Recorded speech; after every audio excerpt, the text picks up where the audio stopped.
Class 10th ऐसे question जब भी आते हैं तो या तो आप कंफ्यूज हो जाते हो या फिर आपको बहुत ज्यादा टाइम लगता है। ये क्वेश्चन 2025 में आया था आपके बोर्ड एग्जाम में। अब क्वेश्चन है the ratio of monthly incomes of two persons is 11:7 and the ratio of their monthly expenditure is 9:5।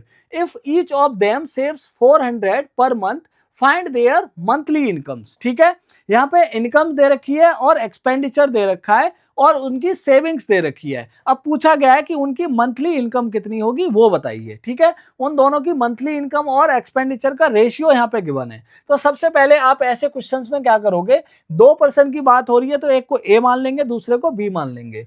ठीक है, तो income of A equal to कितनी है, 11:7 है, तो यहाँ पे 11x मान लोगे और ऐसे ही इनकम ऑफ बी क्या मान लोगे, 7x। ठीक है, एक जगह x वेरिएबल ले लो इनकम के लिए और जो एक्सपेंडिचर है एक्सपेंडिचर के लिए आप y वेरिएबल ले सकते हो। एक्सपेंडिचर ऑफ a कितना हो जाएगा, 9:5 है तो इसे 9y मान लेंगे।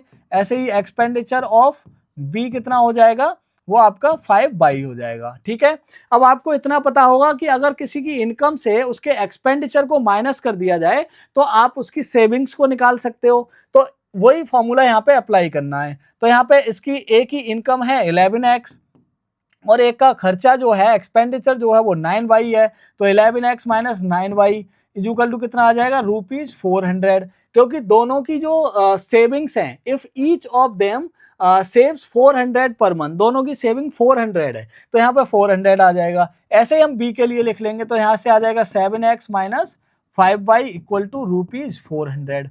अब यहाँ से हमें क्या करना है, सिर्फ इनकम पूछी है उसने, तो इनकम के लिए हमें x वेरिएबल निकालना है। तो x वेरिएबल निकालने के लिए आप क्या करोगे, y को एलिमिनेट कर दो यहाँ से। तो यहाँ पे 5 से और यहाँ पे 9 से मल्टीप्लाई कर देंगे तो यहाँ पे आ जाएगा आपका 5 से मल्टीप्लाई करेंगे तो 55x minus 45y equal to 200 आ जाएगा, 2000 आ जाएगा। इसमें 9 से करेंगे तो 63x minus 45y equal to 3600 हो जाएगा रुपीज में।